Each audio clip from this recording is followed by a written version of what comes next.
Você já sentiu que de repente o interruptor do desejo simplesmente desligou? Não é falta de amor, não é problema no relacionamento e nem sempre é cansaço. É algo muito mais profundo, físico e silencioso. Por muito tempo disseram que isso era coisa da idade, que depois dos 40 é assim mesmo, mas a ciência de 2026 mostra que essa explicação é rasa e é injusta com as mulheres. O que quase ninguém conta é que antes da menopausa, a mulher produz mais testosterona do que estrogênio, sim, mais testosterona. Isso quebra um dos maiores mitos da medicina. Testosterona não é um hormônio masculino, ela é um hormônio humano, absolutamente essencial para a saúde feminina, especialmente para o desejo, vitalidade, energia e senso de iniciativa. Hoje, em 2026, estamos vivendo uma mudança importante na forma de olhar a saúde da mulher. E essa conversa não é apenas sobre libido, é sobre identidade, bem-estar, corpo e cérebro funcionando de forma integrada. É sobre entender o transtorno do desejo sexual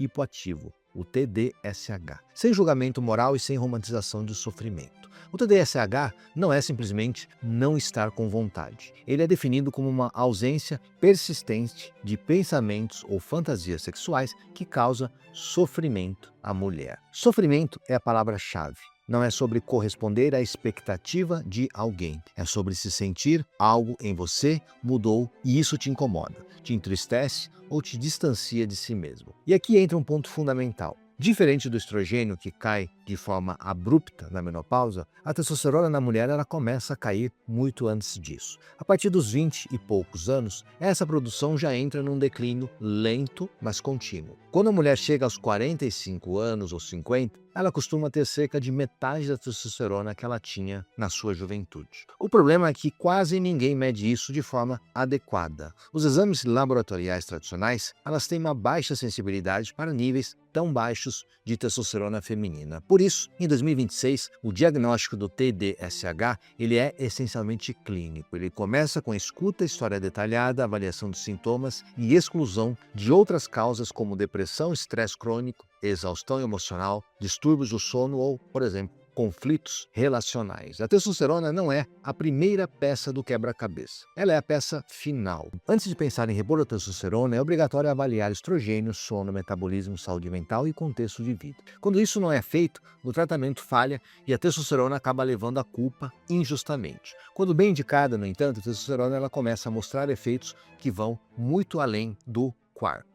Embora os consensos internacionais, como o Global Consensus, que foi atualizado em 2025, reconhecem formalmente apenas a indicação para o que nós chamamos de desejo sexual hipoativo. A prática clínica, bem conduzida, mostra benefícios adicionais consistentes. A testosterona ela ajuda a preservar a massa muscular, que é essencial para o metabolismo, proteção articular e envelhecimento saudável. Ele atua junto com o estrogênio na manutenção da densidade óssea, redução do risco de osteoporose e muitas mulheres relatam melhora de foco, clareza mental e redução daquela sensação de cérebro lento. Além disso, existe um impacto claro na disposição, energia vital e na sensação de presença do seu próprio corpo. Mas aqui é preciso fazer um alerta importante. Testosterona não é uma ferramenta estética. Não é uma droga para emagrecer rápido, nem para hipertrofia exagerada, nem para performance esportiva sem um critério. Usar testosterona com esse objetivo é um erro médico e não tem respaldo científico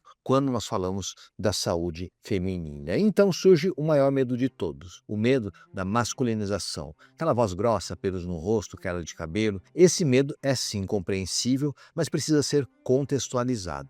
Em 2026, a ciência é muito clara. Esses efeitos são doses dependentes. Quando utilizamos doses fisiológicas femininas, cerca de 10 a 15 vezes menor do que as doses masculinas, o risco de virilização ele é extremamente baixo. Os efeitos colaterais mais comuns, quando aparecem, costumam ser uma acne leve, aumento discreto na oleosidade da pele, geralmente controláveis com o ajuste da dose. Queda de cabelo pode ocorrer, sim, em mulheres com predisposição genética, por isso, vigilância é fundamental. Voz grossa é rara quando se respeita o limite fisiológico feminino, por isso a procura de um bom profissional, e a via de administração também faz toda a diferença. A testosterona oral, em 2026, ela está cada vez menos sendo prescrita, ela sobrecarrega o fígado, pode alterar negativamente o perfil lipídico. O padrão ouro é a via dos implantes ou a via transdérmica, como o gel creme. E em casos muito específicos, os implantes bem indicados acabam sendo uma excelente forma de reposição. Mas existe uma regra que quase nunca pode ser quebrada. A testosterona isolada não resolve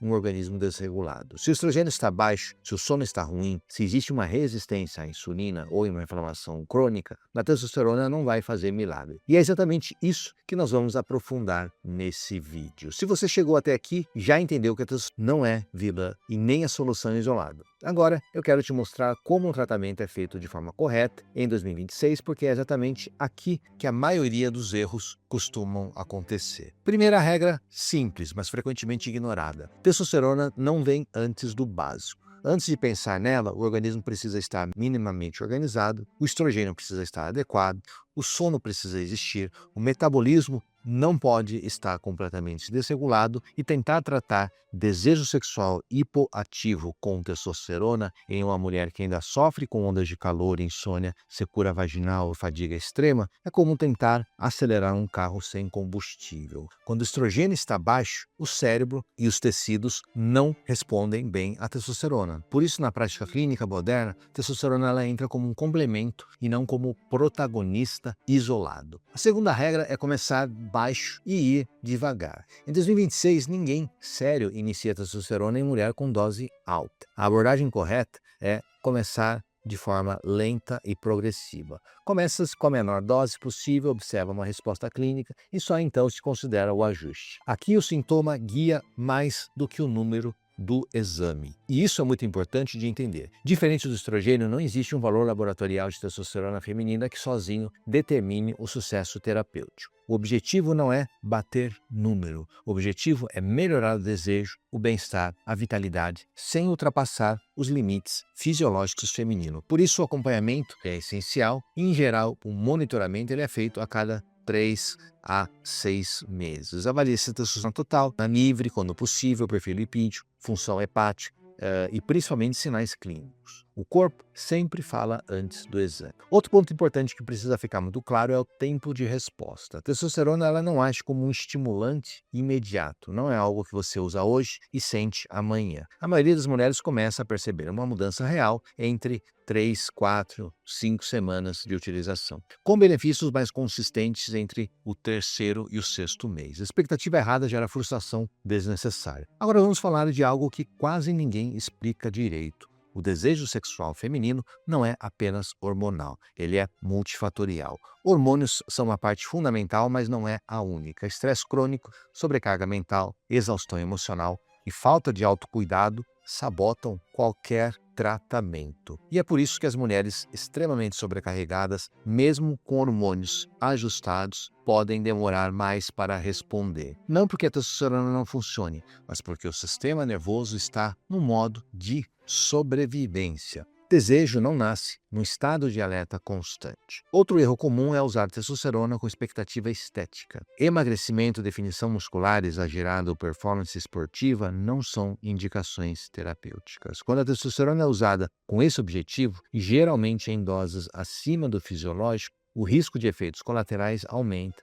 e o tratamento perde seu propósito de saúde. Existe também um grupo específico de mulheres que precisam de uma atenção redobrada. Mulheres com histórico de acne severa, de alopecia androgenética, queda de cabelo importante, ou sensibilidade extrema a andrógenos. Precisam de doses ainda mais cautelosas e não são boas candidatas. Isso não é a falha de tratamento, é a individualização biológica. E é importante dizer algo com todas as letras. Nem toda mulher sem desejo precisa de testosterona. Às vezes o problema está no estrogênio, no sono, na sua tireoide, no excesso de estresse ou até em medicamentos como antidepressivos. Testosterona ela não substitui uma investigação clínica séria e quando tudo é feito da forma correta, o que a maioria das mulheres relata não é apenas o retorno ou o desejo sexual. É uma sensação de reconexão com o seu próprio corpo. Mas iniciativa, mais perseverança, mais energia vital, muitas descrevem como volto a me reconhecer. Mas isso só existe quando o acompanhamento médico é real. Prescrição sem segmento, sem escuta, sem ajuste, isso não é tratamento, é uma aposta. Existem situações em que a testosterona não deve ser utilizada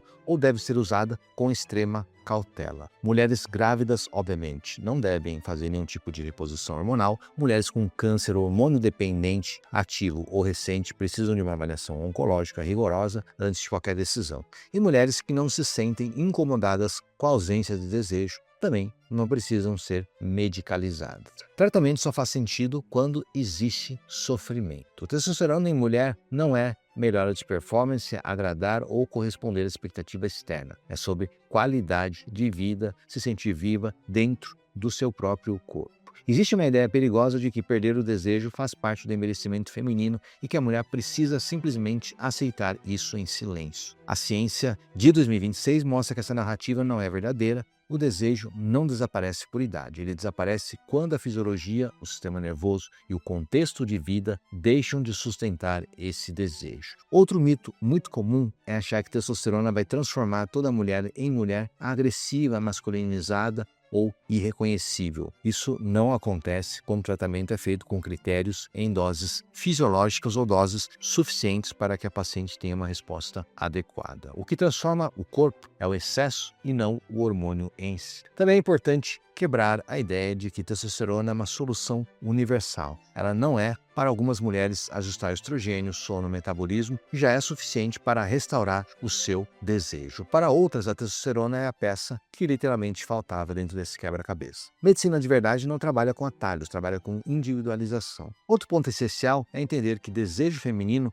não é uma reta linear. Ele responde a segurança, descanso, prazer, conexão e autonomia. Hormônios criam um terreno biológico, mas o desejo só floresce quando a mulher não está vivendo em estado constante de exaustão. Por isso, toda prescrição de testosterona precisa vir acompanhada de uma pergunta honesta. Você tem espaço físico e emocional para sentir desejo? Sem isso, nenhum hormônio faz milagre. Agora, falando de segurança, o acompanhamento não é opcional. Isso é muito importante. Exames periódicos, avaliação clínica contínua e ajustes finas fazem parte do tratamento. Não existe testosterona segura nem sem um médico presente. Não existe reposição responsável feita no improviso. Existe algo ainda mais importante do que qualquer protocolo: a autonomia. A mulher precisa participar da decisão, entender os riscos reais, benefícios possíveis e limites do tratamento. Não é prometer resultados, é oferecer informação clara para uma escolha consciente. Se você sente que algo mudou em você, se você percebeu que perdeu o desejo, energia ou conexão com o seu próprio corpo, não normalize isso sem antes investigar. Sofrer em silêncio nunca foi uma estratégia de saúde. A medicina evoluiu para que a mulher não precise apenas atravessar a maturidade, mas possa viver essa fase com a presença, vitalidade e dignidade. Se esse conteúdo fez sentido para você, compartilhe, clique, comente, deixe aí comentários que eu mesmo vou ler e respondê-los. Eu sou o Dr. Danilo Matsunaga e nos vemos até o próximo vídeo.